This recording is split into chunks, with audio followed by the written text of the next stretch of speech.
সোনাপুর গ্রামে এক জেলে থাকতো। জেলের ছিল একটি মেয়ে, তার নাম ছিল রোশনি। রোশনি যেমন ছিল দুরন্ত, তেমন ছিল গল্প শোনবার পোকা। প্রতিদিনের মতো রোশনি তার বাবার কোলের ভেতরে শুয়ে সেই আজগুবি গল্পের কথা জিজ্ঞেস করছিল। বাবা, ও বাবা, তুমি আমাকে একটা মাসের গল্প শোনাও না বাবা। না রে মা, আমাকে এখন আর বসে বসে তোর সাথে গল্প করলে চলবে না। আমাকে এবার নদীতে যেতে হবে। ছোটরা সবাই মনে হয় এত সময় মাছ ধরতে চলে গেছে। বাবা, এবার কিন্তু আমি রেগে যাচ্ছি, আর তুমি তো জানোই রেগে গেলে আমি কিন্তু বাড়ি থেকে চলে যাব। না না, আমার লক্ষ্মী সোনা, আমি তোকে এক্ষুনি মাছের গল্প শোনাচ্ছি। হ্যাঁ, শোনাও গল্প। একটা নদীতে বাস করত অনেকগুলা মাছ। সেই মাছেদের ছিল বড় একটা প্রাসাদ। সেই প্রাসাদে মাছেদের কোনো শান্তি ছিল না। কেন শান্তি ছিল না বাবা? কারণ সেই নদীতে অনেক জেলে একসাথে মাছ ধরতে যেত, আর তারা প্রতিদিন এত মাছ ধরতো যে প্রাসাদটা প্রায় মাছ শূন্য হয়ে যাচ্ছিল। খুবই দুঃখের কথা বাবা, মাছেদের জন্য আমার খুব কষ্ট লাগছে। দুষ্টু বুড়ি একটা, এই বানানো গল্প শুনে তোকে আর কষ্ট পেতে হবে না। এবার আমি গেলাম, তোর মাকে বলিস বাবা মাছ ধরতে গেছে। আচ্ছা বাবা, যাও, আমি মাকে বলে দেব।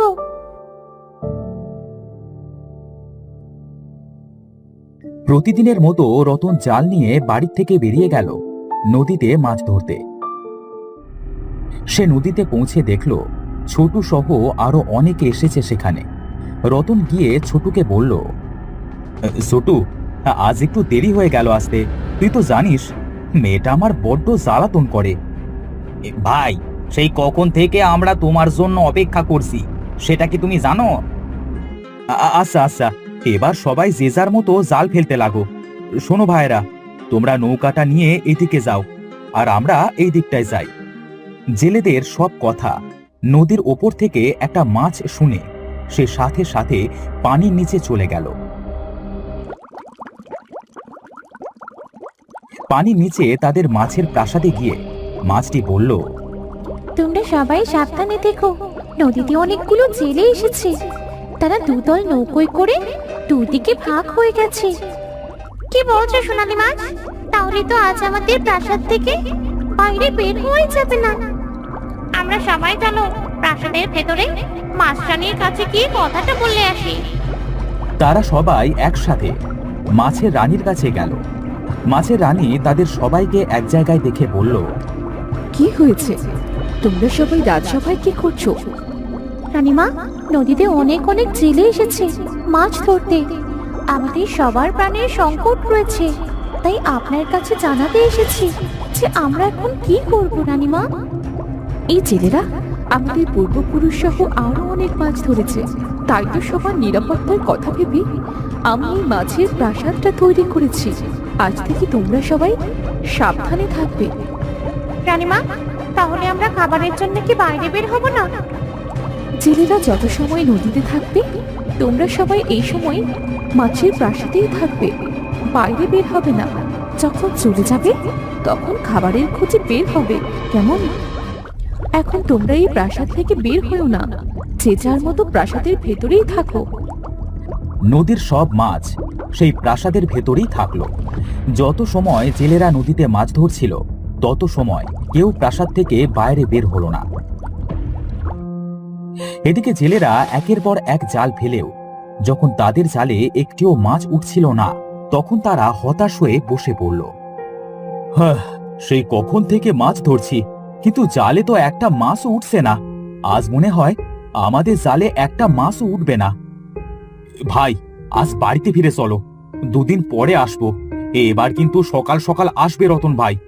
প্রতিদিন তুমি বড্ড দেরি করো কিন্তু। আচ্ছা আচ্ছা ভাই, তাই আসবো। এবার দিন যদি মেয়ে ঝামেলা করে তবে তাকে সাথে করে আনবো। সেদিনের মতো সবাই যে যার মতো বাড়িতে ফিরে গেল।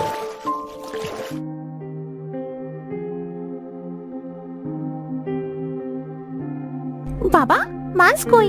আমি মাকে বলেছি বাবা মাছ আনলে আজ আমাকে মাছের ঝোল করে দেবে। দাও তো, মাছগুলো কই? তোমার মেয়ে সেই সকাল থেকে আমাকে পাগল করে দিচ্ছে। বাবা মাছ আনলে তারপর ভাত খাবে, এর আগে না। গিন্নি, আজ একটিও মাছ পাইনি গো। এই মাছেরা মনে হয় আজকাল নদীর ভেতরে বাড়ি করেছে, কেউ যেন তার বাড়ি থেকে বের হয় না। বাবা, তাহলে কি তোমার গল্পটা সত্যি হতে চলেছে? আমি জানি না রে মা, কিছুই বুঝতে পারছি না। এদিকে মাছ না মারলে যে আমরা কি খেয়ে থাকবো? মাছকে কেন মারো বাবা? আমাদের যেমন প্রাণ আছে, ওদেরও তো প্রাণ আছে। তুমি মাঠে কাজ করো বাবা, আর মাছ মেরো না। পাগলি মেয়ে একটা, যা এখন ঘরে যা। এখন আমার কিছু ভালো লাগছে না, আমার একটু বিশ্রামের প্রয়োজন এখন। এভাবে দুদিন কেটে গেল। দুদিন পর ছোটু এসে রতনকে বলল, ভাই চলো, আজকে সকাল সকাল আমরা নদীতে যাই।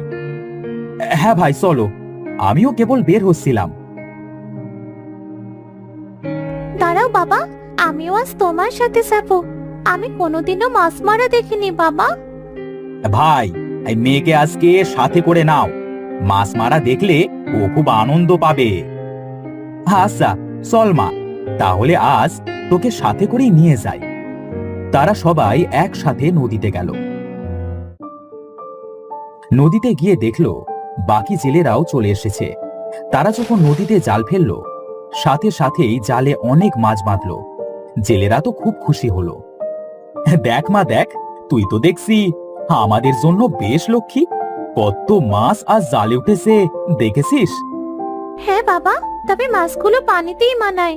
দেখো, এদের কত কষ্ট হচ্ছে। এরা কেমন হাঁসফাঁস করছে, দেখেছো বাবা? তুই চুপ থাকতো। জেলেদের জালে অনেক মাছ বেঁধে তারা খুশি হলেও এদিকে মাছেরা সবাই ভয়ে প্রাসাদের ভেতরে লুকিয়ে পড়ল। মাছের রানী তাদের সঙ্গীদের এভাবে আটকে পড়তে দেখে বলল, তোমরা সবাই শোনো, এখানে কেউ লুকিয়ে থেকো না। আমরা চলো আজ প্রাসাদের বাইরে বের হয়ে ছেলেদের আক্রমণ করে আমাদের সঙ্গীদের বাঁচিয়ে আনি। মাছ রানীর কথা শুনে নদীর পানি থেকে ঝাঁকে ঝাঁকে মাছ বেরিয়ে জেলেদের উপর আক্রমণ করলো। এত মাছ দেখে জেলেরা বেশ অবাক হলো। ভাই ভাই দেখো, স্রোতের মতো মাছ উপরে উঠে আসছে। এরা তো মনে হচ্ছে আমাদের উপর আক্রমণ করতে উপরে উঠে আসছে। শান্ত হও ভাই, শান্ত হও, কিচ্ছু হবে না। রতন তাদেরকে সান্ত্বনা দিলেও তাদের নৌকায় এত পরিমাণ মাছ উঠল যে তাদের নৌকাটি পানিতে ডুবে গেল। সোনালী মাছটি সব মাছকে বলল, শোনো সবাই, এই ছোট্ট মেয়েটাকে আমাদের বাঁচাতে হবে। এই মেয়েটা তার বাবাকে বলেছিল আমাদের ছেড়ে দিতে, কিন্তু তারা ছাড়েনি। হ্যাঁ, এই মেয়েটি আমাদের বাঁচাতে চেয়েছিল, কিন্তু এর আগে তো বাকি মাছেরা এদের ওপর হামলে পড়ে। তাই মেয়েটাকে আমাদের বাঁচানো উচিত। সবাইকে মাছের প্রাসাদে নিয়ে চলো। সবাই মিলে রোশনিকে নিয়ে মাছের প্রাসাদে চলে গেল। রোশনি তার চারিপাশে এত মাছ দেখে খুব ভয় পেল। তখন মাছের রানী রোশনিকে বলল, ভয় পেও না মেয়ে, তোমার কিচ্ছু হবে না। তুমি একটু সুস্থ হলেই আমরা তোমাকে নদীর ওপারে রেখে দিয়ে আসবো।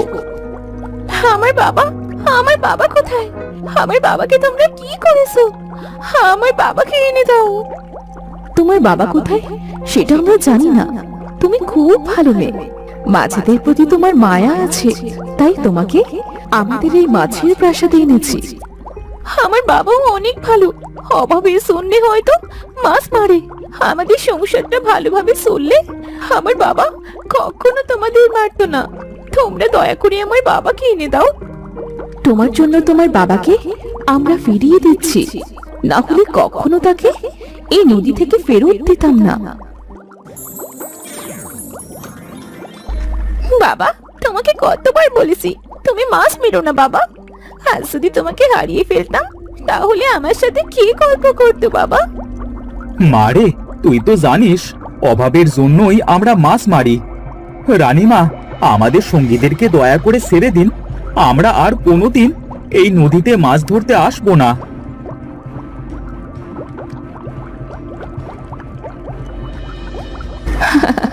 তোমরা চাইলে এখন থেকে নদী থেকে কেউ আরেকটা মাছও মারতে পারবে না, কারণ গতকাল অমাবস্যার রাত চলে গেছে।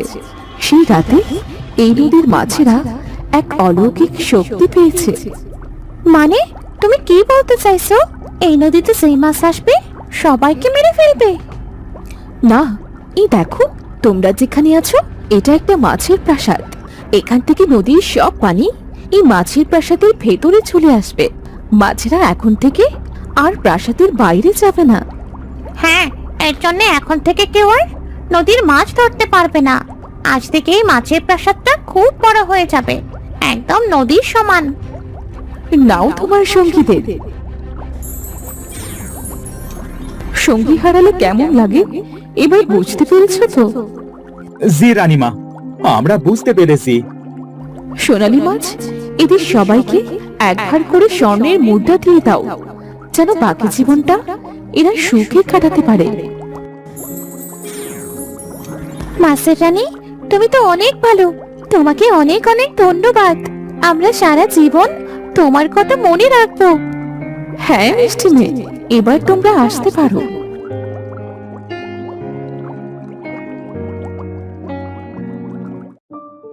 সবাই মাছেদের প্রাসাদ থেকে বেরিয়ে নদীর ওপরে চলে আসলো।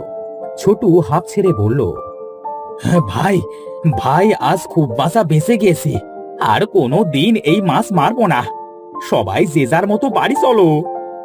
চলো বাবা, এই স্বর্ণের মুদ্রা দিয়ে আমরা সারা জীবন বসে খেতে পারবো। মাকে গিয়ে আজ সব বলবো। দেখো, মা তোমার উপর খুব রাগ করবে। দুষ্টু বুড়ি, আর পাকা পাকা কথা নয়, চল এবার বাড়িতে চল। তারা সবাই যে যার মতো বাড়িতে ফিরে গেল। এরপর থেকে মাছের দেওয়া স্বর্ণের মুদ্রা বেচে তাদের বাকি জীবন সুখে শান্তিতে কাটতে লাগলো।